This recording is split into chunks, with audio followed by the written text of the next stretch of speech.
Last night you received an award for your contribution to dialogue over many years. And this has been a theme running throughout your career, starting with the name of your investment bank from the early 1990s onwards. How near do you think we are to achieving a critical mass of leaders around the world who genuinely believe in the power of dialogue and are committed to it as a way of tackling global challenges head on?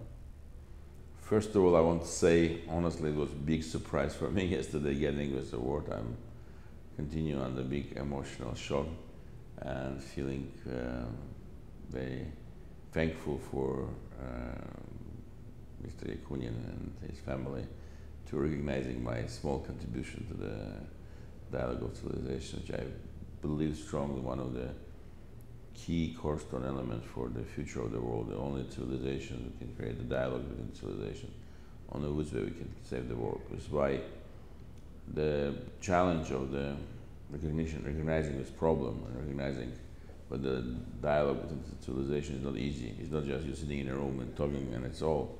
There really needs to be a lot of mediation, a lot of efforts from both sides, from many sides. And being Armenian, Armenia is a small country between four civilizations, between Shi'i, Iran, Sunni, Turkey, Russia, Orthodox, and European. We one of the few nations who understood this very well, thousands of years, of importance of dialogues and importance of the adaptivity and the importance of the multiculturalism, but the way what you keep your identity and at the same time learn and respect the other people's culture. I think it's becoming critical for the global world, despite of we have a big trend of isolations in different part of the world, like Brexit or like we're going in the States or whatever now with Russia from West. It's a very dangerous element. I believe the leaders needs to come together and realize, despite of how different we are, despite how sometimes we can disagree, we need to learn to talk to each other.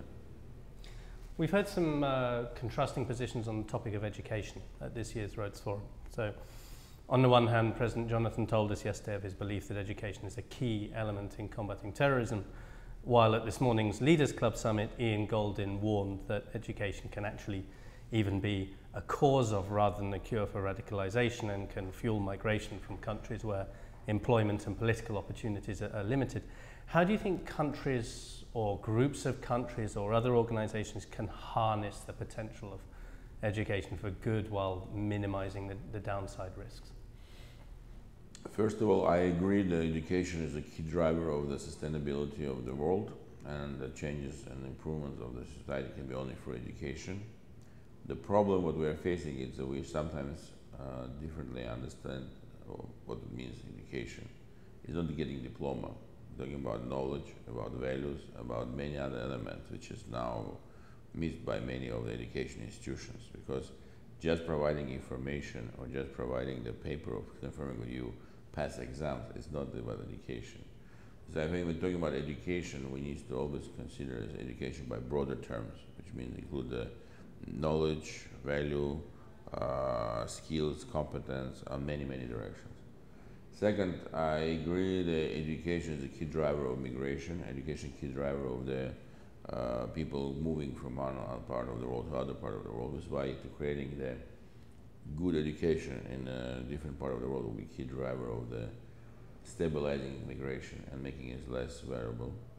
The third, I'll say, despite of the education, it's usually is a government-driven industry. I believe it needs to become more society-driven, and it's come from the level of from kindergarten to the university, because we always talk about education like it's a university or higher, but the key element of the values, the key element of the skills, because you can really train, develop in a younger age. So I say I'm a strong believer about this education starting from early age and going for all life, because we talk also that people will live a longer life and it needs to go education forever.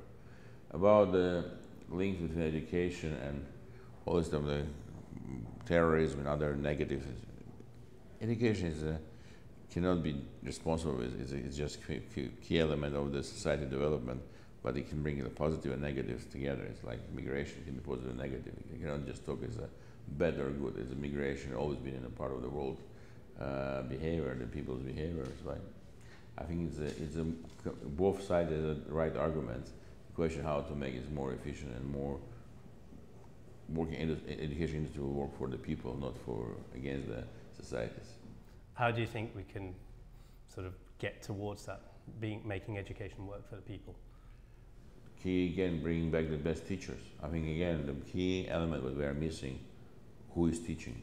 We need to get Aristotle teaching the. Again, it's a part of the reality. Best people need to not become banker or lawyers or whatever government officials. We need to dream become the teacher. If we do not change this, we will not change anything. Finally, what have been your key takeaways from this year's Rhodes Forum, and where do you hope to see it in 15 years' time? First of all, I want to congratulate the DOC with the 15th anniversary. I think it's great to be here and to see the development of the forum really fantastically, because I can see how during these years it's a development of the platform become more and more efficient, more fulfilled by a lot of interesting discussions and leaders. So I say it's a definitely important element of the development of the world. It's not easy to organize this type of discussion. Sometimes it's, of course, a lot of people have different views, and the debate can be sometimes very tough, but it's good because people can at least hear each other. So I want to wish the DOC to continue this forum in the same direction, keep the development of the discussions and research and audience, and I hope we will continue with interesting, fruitful meetings in Rhodes many more years. Thank you very much. Thank you, Peter.